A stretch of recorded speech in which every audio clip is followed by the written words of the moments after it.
नीति वचन 31 का। हाँ, पढ़ने में सहायता। धनी पत्नी कौन पा सकता है, क्योंकि उसका मूल्य मूंगों से भी बहुत अधिक है। उसके पति के मन में उसके प्रति विश्वास है और उसे लाभ की घटी नहीं होती। वे अपने जीवन के सारे दिनों में उससे बुरा नहीं वरन भलाई व्यवहार करती है। वे ऊन और सन को ढूंढ ढूंढ कर अपने हाथों से प्रसन्नता के साथ काम करती है। वे व्यापार के जहाजों के समान अपनी भोजन वस्तुएं दूर से मंगवाती हैं। वे रात ही को उठ बैठती है और अपने घराने को भोजन खिलाती है और अपनी दासियों को अलग अलग काम देती है। वे किसी खेत के विषय में सोच विचार करती है और उसे मोल ले लेती है और अपनी परिश्रम के फल से दाग की बारी लगाती है। वे अपनी कटी को बल के फेटे से कसती और अपनी बाहों को दृढ़ बनाती है। वे परख लेती है कि मेरा व्यापार लाभदायक है। रात को उसका दिया नहीं बुझता। वे अटेरन में हाथ लगाती है और चरखा पकड़ती है। वे दीन के लिए मुट्ठी खोलती है और दरिद्र को संभालने के लिए हाथ बढ़ाती है। वे अपने घराने के लिए हिम से नहीं डरती, क्योंकि उसके घर के सब लोग लाल कपड़े पहनते हैं। वे तकिए बना लेती है। उसके वस्त्र सूक्ष्म सन और बैंगनी रंग के होते हैं। जब उसका पति सभा में देश पुण्यों के संग बैठता है, तब उसका सम्मान होता है और वे सन के वस्त्र बनाकर बेचती है और व्यापारी को कमरबंद देती है। वे बल और प्रताप का पहरावा पहने रहती है और आने वाले काल पर हंसती है। वे बुद्धि की बात बोलती है और उसकी वचन कृपा की शिक्षा के अनुसार होते हैं। वे अपने घराने की चाल चलन को ध्यान से देखती है और अपनी रोटी बिना परिश्रम नहीं खाती। उसके पुत्र उठ उठकर उसको धन्य कहते हैं। उसका पति भी उठकर उसकी ऐसी प्रशंसा करता है। बहुत सी स्त्रियों ने अच्छे अच्छे काम तो किए हैं, परंतु तू उन सबों में श्रेष्ठ है। शोभा तो झूठी और सुंदरता व्यर्थ है, परंतु जो स्त्री यहोवा का भय मानती है, उसकी प्रशंसा की जाएगी। उसके हाथों की परिश्रम का फल उसे दो। उसके कार्यों से सभा में उसकी प्रशंसा होगी। धन्यवाद। आमीन। एक जगह से और हम पढ़ेंगे, वो है लूका, उसका 10, उसका 38।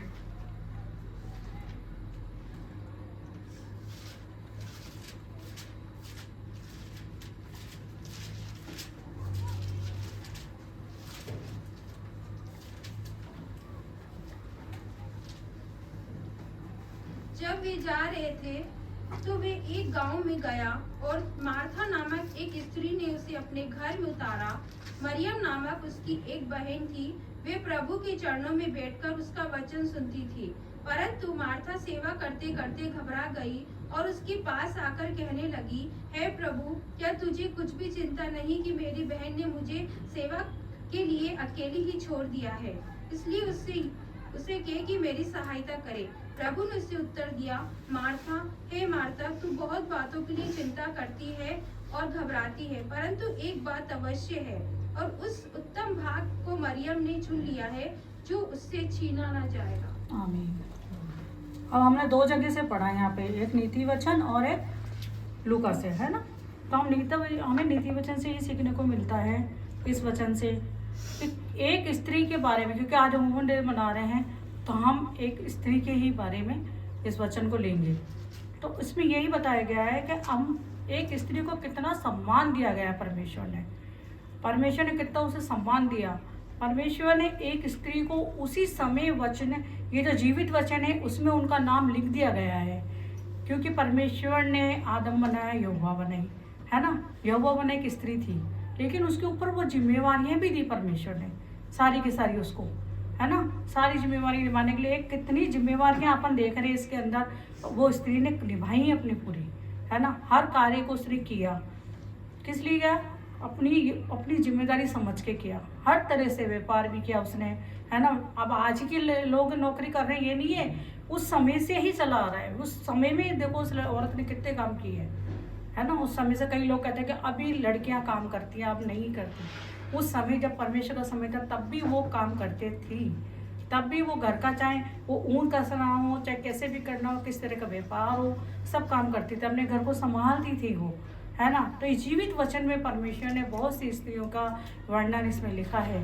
तो स्त्रियों को परमेश्वर ने शुरू से ही सम्मान दिया है, शुरू से ही परमेश्वर ने उसको सम्मानित किया है स्त्री को, क्योंकि वो अपने घर की जिम्मेवारियां भी निभाती है, अपने बच्चों को भी संभालती है। भाई बेटे भी उस उठ कर उसको देखते कि हमारी कितनी अच्छी माँ है, जो निरंतर हमारी सेवा में है, सेवा करती है। पति भी देखता है मेरी पत्नी कितना कार्य करती है, वो पति को भी सभाओं में उसे इज्जत मिलती है। ये सब इस जीवित वचन परमेश्वर ने लिख दिया गया है। उसी दिन लिखा था जिस दिन परमेश्वर ने यहोवा बना दी थी, उसी दिन से तो पर इज्जत दी गई है औरत को, है ना। आज वुमेन्स डे क्यों मनाते हैं हम? इसलिए मनाते हैं ताकि परमेश्वर को हम धन्यवाद कर सकें कि प्रभु ने हमारे को इस लायक समझा, प्रभु ने हमें ये योजना दी, हम अपने सारे कार्यों को पूरा कर सकें। इसलिए परमेश्वर का वचन यही हम सबको कितनी बातें इसमें लिख रखी हैं कि इस तरह से उसने कहा। वो यही नहीं करती, वो दयालु भी होती है। कोई अगर कष्ट में आता है तो वो कठोर अपने हृदय नहीं करती, वो अपने हृदय को नरम करती है, वो किसी की सहायता करती है, मदद करती है।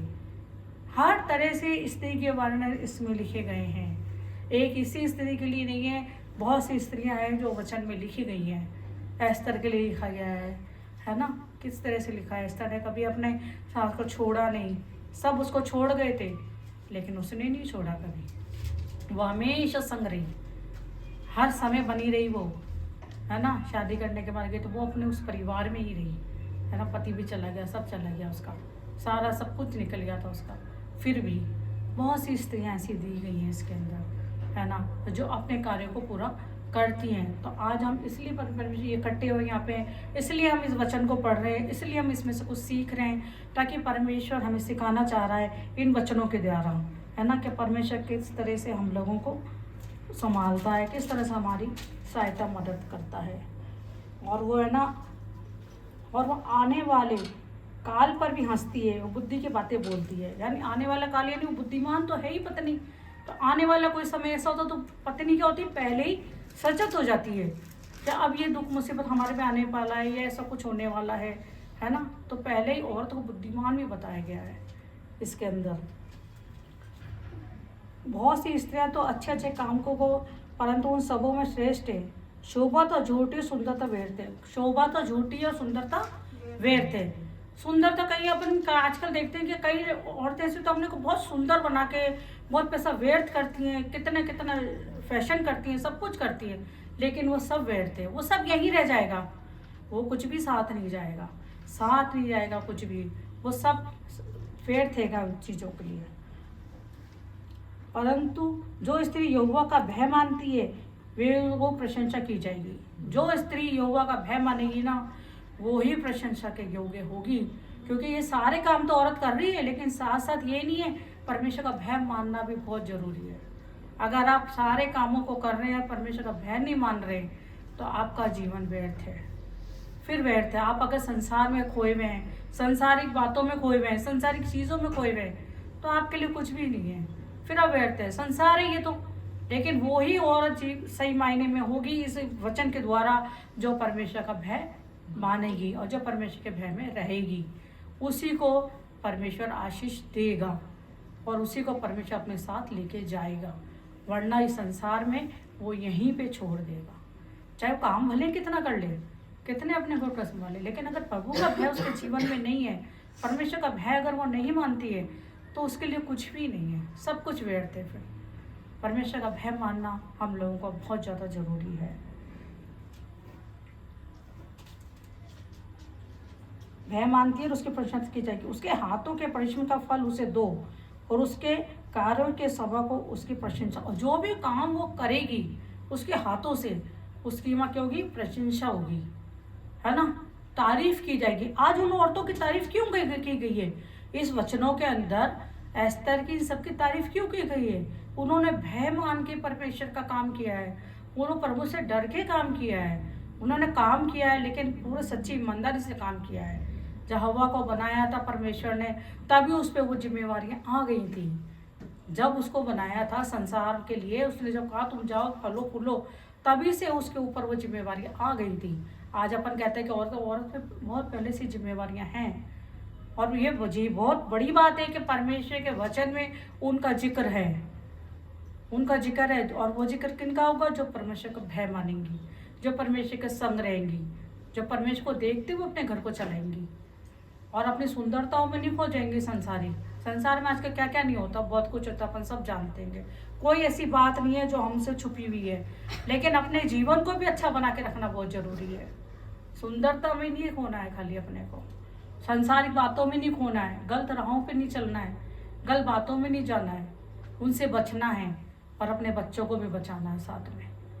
तब वो जाके अपने कार्य को पूरा कर पाएंगी, तब वो जीवन पाएंगी, तब उनका ये जीवन जो ये पुस्तक है परमेश्वर का जीवित वचन है, उसके अनुसार वो अपना जीवन जी पाएंगी। भले उनका नाम इसमें नहीं है होगा, लेकिन परमेश्वर की पुस्तक में उनका नाम होगा, उसके अंदर उनका नाम लिखा जाएगा। वो उस नाम को देखेंगी कि जब के समय में हम परमेश्वर के साथ जाएंगे तब अपना नाम पाएंगे। वहाँ वो जब भी पा सकते हैं जब परमेश्वर का डर भय में रह के अपने सारे कामों को कर सकें, अपने सारी जिम्मेवारियों को निभा सकें, हर एक जिम्मेवारी को पूरा करने वाले हो सके हम, तभी कर सकते हैं, हम वरना नहीं कर सकते हैं। तो आज हम ये डे मना रहे हैं, तो इसके लिए भी हमें परमेश्वर इसलिए चुना कि हम चीज़ों को सीख सकें, समझ सकें, इस पर चल सकें। हम चलते हैं, सब मानते हैं, अपन पढ़ते हैं रोज वचन, रोज पढ़ने वाले, लेकिन कभी कभी ऐसे मन में आ जाता है कि भाई चलो नहीं, कभी कभी ऐसा मन में आ जाता है, और मन में कौन लाने वाला है? शैतान लाता रहता है चीज़ों को। लेकिन परमेश्वर का वचन हमें हर समय हर घड़ी चेताता है, बताता है, क्योंकि जब भी हम वचन उठाते हैं तो हमारा हृदय बदल जाता है एकदम। जब हम बाइबल पढ़ते हैं तो हमारा हृदय थोड़ी देर के बिल्कुल बदल जाता है, हम बिल्कुल ऐसे हो जाते हैं कि जैसे हम वाकई में इस परमेश्वर के वचन से, और ये परमेश्वर हमें राह दिखाता है। अब हमने एक जगह से और अपन ने पढ़ा था लूका से, वहाँ दिखाया था मरियम और मार्था का, है ना।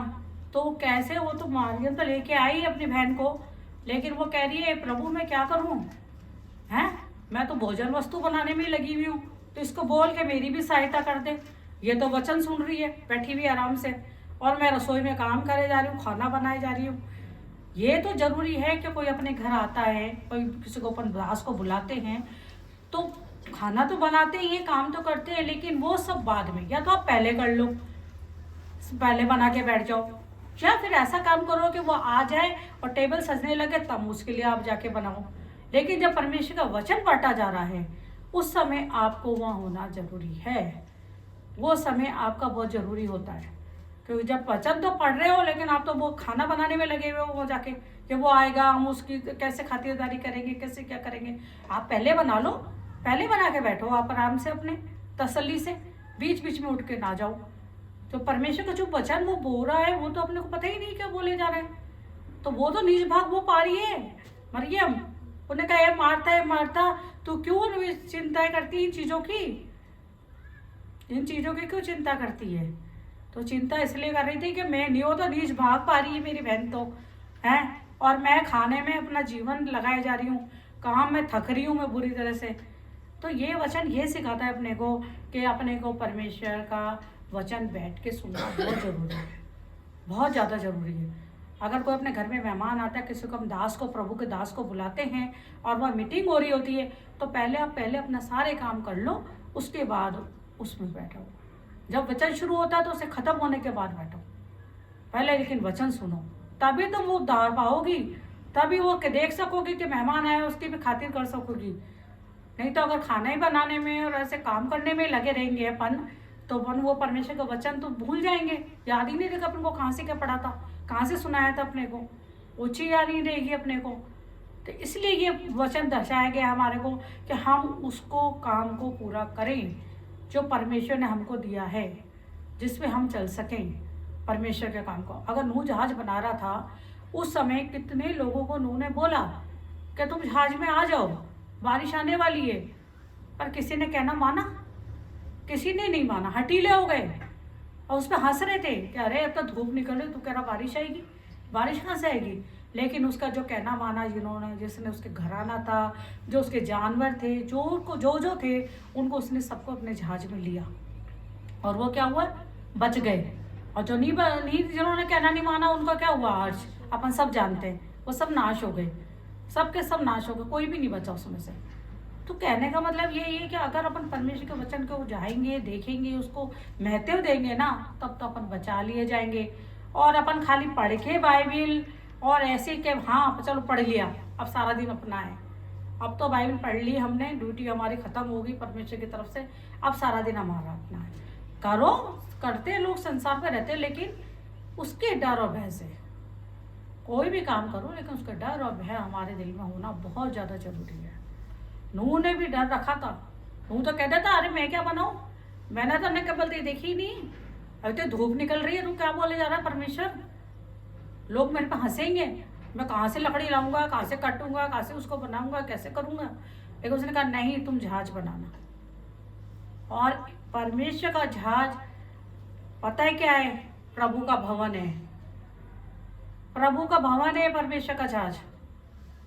अब वो नूह नहीं है, नूह तो बना दिया, लेकिन जो लोग परमेश्वर के भवन में जाके बैठेंगे, संडे आता है खाली, एक संडे होता है जाने के लिए, जो परमेश्वर के भवन में जाके बैठेंगे, बाकी तो सारे दिन आपके अपने हैं, पर विश्राम का दिन बताया गया है। उस दिन अगर आप अपने जहाज में जाके बैठोगे और आपका वो जो पास्टर है, जो कोई भी है, आपके दास जो भी बोल रहे हैं, आप उनको सुन रहे हो, 2 घंटे 3 घंटे बैठ के आए अपन वहाँ, जो वहाँ लिखा जा रहा है सब बाइबल में, वहाँ किताब है ना, उसमें सब नोट हो रहा है। उस जहाज में जो पाया जाएगा वो तो बच जाएगा, और जो जहाज के बाहर हुए वो नहीं बचेंगे। जो जहाज के बाहर पाए गए वो नहीं बचेंगे। इसलिए परमेश्वर के जहाज में जाना जरूरी है। अपन पढ़ते तो है नूह का कई बार, पर अब तो नूह नहीं है, अब वो ना वो जहाज बन रहा है। लेकिन जहाज किसको दर्शाता है? चर्च को। वो चर्च है अपना जहाज। अब अपने को उसके अंदर जाना बहुत जरूरी है। अगर अपन उस पर नहीं गए ना तो अपन नहीं बचेंगे। परमेश्वर देता है 1 घंटा, 2 घंटे, 3 घंटे, अपन और भी तो काम करते हैं सारे, पर अपन संडे को क्यों नहीं काम करते हैं? मैं भी कहूँ दोषी, सभी हैं, तो अपन सबको यही सोचना ज़रूरी है कि भाई अपने को संडे को परमेश्वर का टाइम देना है तो देना है। आंधी आए, तूफान आए, कुछ भी आए, पर जाना है। वो पता नहीं कौन सी आशीष है, हर संडे एक नई आशीष होती है। अपन ये मत सोचो कि बाइबिल ही पढ़ेंगे, दुआ करेंगे, गाने गाएंगे, बल्कि हर संडे नया वचन बोया जाता है। वो पुराना नहीं होता, वो पुरानी बातें नहीं फिर लोग दोहराते वापस। हर संडे नया होता है, नया मन्ना बरसाया जाता है खाने के लिए, ताकि सब आए, तृप्त हो, उसे खाएं। और अपन सुनते तो कितना अच्छा लगता है, अरे ये वचन तो आज मन से मिस हो जाता अगर नहीं जाते तो, सोचते अपन चर्च में बैठ के। ऐसे ही वो हर संडे का होता है, हर संडे का खाना है वो अपना, जिसको हम नहीं खा पाते, भूखे रह जाते, व्यर्थ हो जाता है सब कुछ, सारी चीज़ें खत्म हो जाती हैं। तो परमेश्वर बहुत सारी चीज़ें हमारे को जीवित वचन दिया है। इस वचन के अंदर हमारे सारे रिश्ते हैं, बहन भी है तो पत्नी भी है, तो भाई भी है, तो सास बहू का रिश्ता भी है। ये वचन है ना, इसमें पूरी अपनी रिश्तेदारी है। इस वचन के अंदर सबके बारे में बता रखा है, कोई भी ऐसा नहीं इसके लिए नहीं बता रखा। बाप बेटे के बारे में बता रखा है ना, पत्नी के बारे में, बच्चों के लिए बता रखा है, हर चीज़ के लिए बता रखा है, क्योंकि जीवित वचन है। और इसको किसने लिखा? परमेश्वर ने अपने बूंदों से इसको लिखा है। थोड़े समय बाद तो ये मिलेगा ही नहीं अपने को। अभी थोड़े दिन पहले कहानी ने मेरे को पिक्चर दिखाई थी, बड़ी कठिन पिक्चर थी वो। वचन खत्म हो गया था पूरे संसार से, और जब उसको बाइबिल नहीं थी, उसका एक ही बाइबिल थी उसके पास, और उसको लोग ढूंढ रहे थे बुरी तरह से कि वो वचन उससे छीन ले। हम करोड़ों रुपए दे रहा था वो उसको, करोड़ों रुपए ले ले तो मुझे वचन दे दे, पर वो वचन नहीं देता। जहाँ जंगल में जगह मिलती पढ़ता था बैठ के वो, उस वचन के लिए उसको बेचारे को मारा भी, कूटा भी, सब करा। और वचन पता है पढ़ता था, लेकिन वो अंधा था, लेकिन फिर भी उनको पढ़ता था हाथ लगा लगा के। वो अंधा था आंखों से, फिर भी उस वचन को आंखों में देखता था, उंगलियों से। और उसके पीछे इतने लोग पढ़े, इतने लोग पढ़े सिर्फ एक वचन के खातिर, कि वचन मिल जाए हमें। तो वही हर्ष होगा आने वाले टाइम में कि अपन से वचन छीन लिया जाएगा, तब नहीं होगा। आज अपने पास है तो अपन पढ़ें उसे, ताक में ना रखें उसको उठाकर, डेली पढ़ें, सीखें उससे, चाहे सारी नहीं पढ़ो, एक आयत ले लो, एक आयत पढ़ के भी अपन बहुत कुछ सीख सकते हैं। अगर एक आयत अपन ने पढ़ ली तो उसको मनन करो, तो ये आयत लिखी थी, इसमें क्या लिखा है, कैसे लिखा है, हमारे पे क्या लागू होता है उस चीज़ से, हमें क्या बताना चाह रही है वो आयत। ये बहुत ज़रूरी चीज़ है। आप वुमेंस डे मना रहे हैं तो मैंने बहुत सा सोचा था, लेकिन मैंने कहा प्रभु मैं ज़्यादा कुछ, मैंने को सही बात वचन कहूँ मैं बात आपको, मेरे को ज़्यादा ऐसा भाई नहीं आता देना करना वचन, लेकिन यही लेते हैं। लेकिन मैंने सोचा प्रभु सीमा ने कहा कि दीदी तो तैयारी कर ली क्या, मैंने कहा देख बहन मैंने तो कोई ऐसी तैयारी की नहीं है, मैं वचन पढ़ के और जो प्रभु मेरे से बुलाएगा मैं उसी समय बोल दूँगी बस। मैंने ऐसे कोई इतनी बैठ के ऐसा कुछ नहीं किया है, क्योंकि मैं परमेश्वर से मांगा खुदाबा मैं खड़ी होंगी आपके नाम से, जो जो आप मेरे को बुलाओ, जो वचन आप मुझे दोगे वो मैं बोल दूँगी खड़ी होकर। तो बस यही है, परमेश्वर यही मेरे को वचन दिया कि ऐसा करना बहुत ज़रूरी है। आज औरत को इतनी इज्जत दी गई है। अपन सोच रहे आज वुमेन डे से बना गया, कुछ साल से शुरू हुआ है, कुछ बरसों साल से नहीं हुआ, ये तो हजारों साल से हो गया था। हजारों साल से परमेश्वर ने औरत को इज्जत दी थी, जब इस वचन के अंदर परमेश्वर ने उसका नाम लिख दिया था, ये नाम लिख दिया था, हव्वा का नाम लिख दिया गया था इस वचन में। अपन देखते हैं इस तरफ बहुत सारी लेडीज है जिनका लिखा है, क्यों लिखा,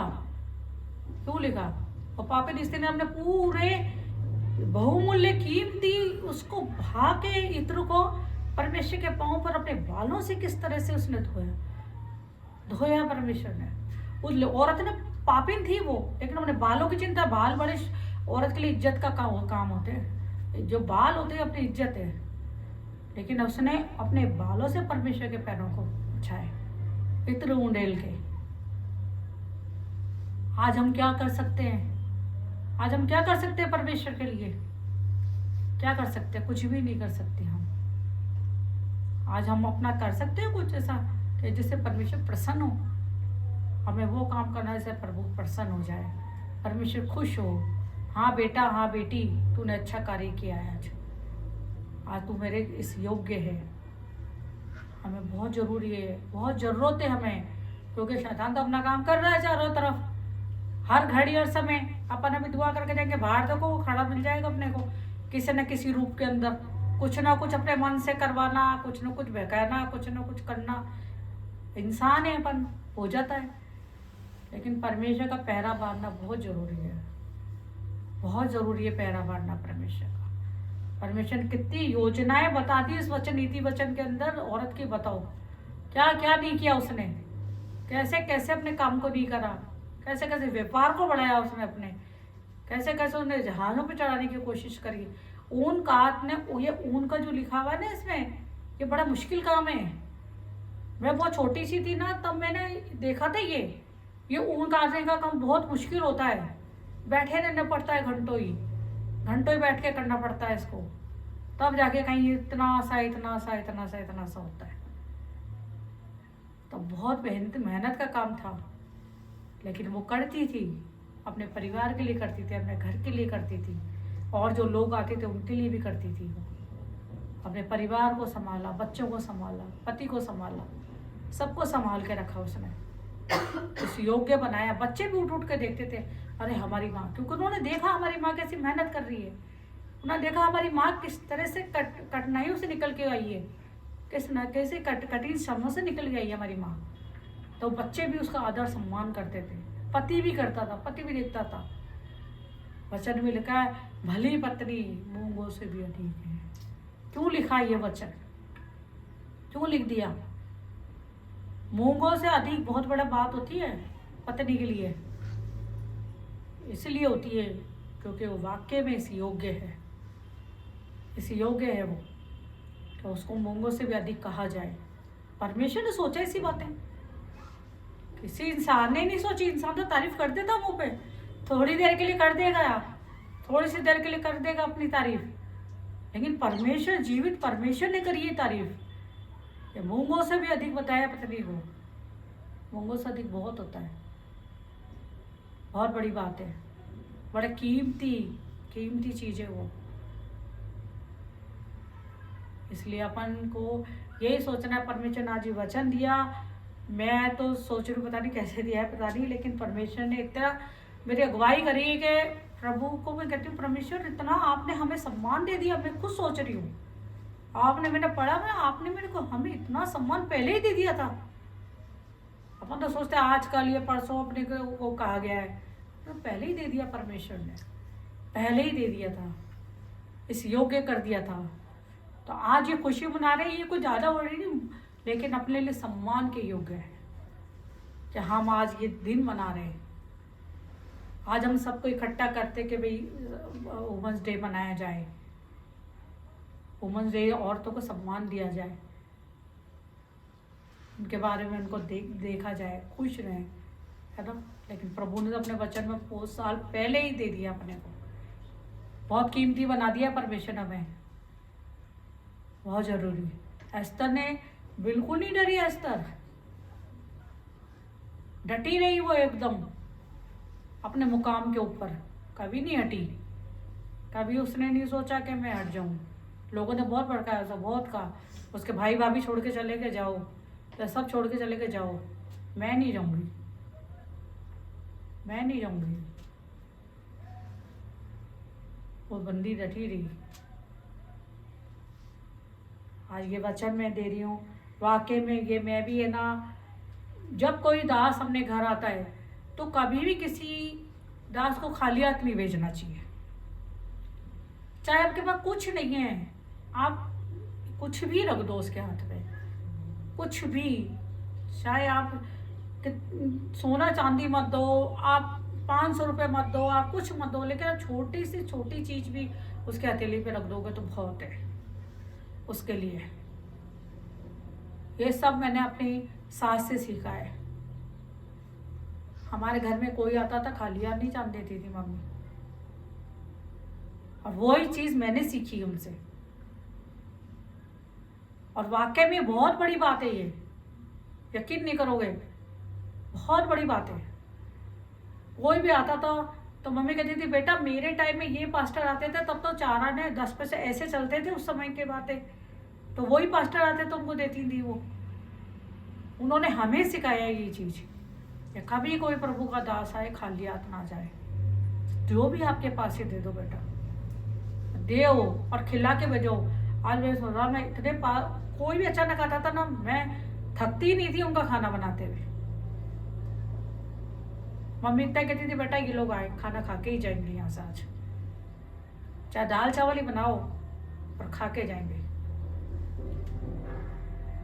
वो आशीष मिलती है, बहुत आशीष मिलती है उनसे। वो ऐसी ऐसी दुआएं देके जाते हैं अपने मन से ही, मन के अंदर ही, कि आप सोच भी नहीं सकते, इतनी बड़ी बड़ी। कोई लालच से नहीं देता किसी को, लेकिन एक ये सीख है कि हमें किसी कोई अपना प्रभु का दास आता है तो खाली हाथ, ये उसमें क्या लिखा है वचन में, वो औरों को भी संभालती थी। कोई आ जाता था, किसी के पर नहीं होता था। परमेश्वर के दास कभी आ जाते हैं, बेचारे मुंह से नहीं बोलते, वो उनको चाय पानी नहीं होता, कभी बोलते नहीं है मुंह से।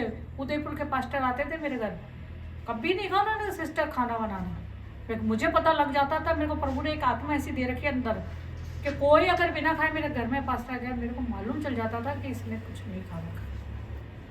मैं कहती भाई तो चाय नहीं सिस्टर, मैंने कहा नहीं आप खाना खा के जाओगे। उसी समय बनाती थी और उसी समय उनको खिलाती थी। उदयपुर के पास्टर गोपाल सिंह जी, सब जानते हैं उनको, आप भी जानते होंगे शायद। अभी भी मेरे घर आते ताला देख के बेचारे चले जाते, सिस्टर का पिंकी से एड्रेस लिया यहाँ था। तो परमेश्वर वो काम करता है कि हमें भी वो चीज़ें सीखनी बहुत ज़रूरी है। मैंने भी सीखी, मैंने अपने ससुराल में अपनी मदर इन लॉ से सीखी, उनसे सीखी मैंने ये चीज़। परमेश्वर का काम कभी भी रुकता नहीं है। परमेश्वर का काम आगे बढ़ाना है, हमें आगे बढ़ना है, हमें इन वचनों को बहुत पढ़ना है, और जो जो चीज़ें इस पर लिखी उस पर चलना है।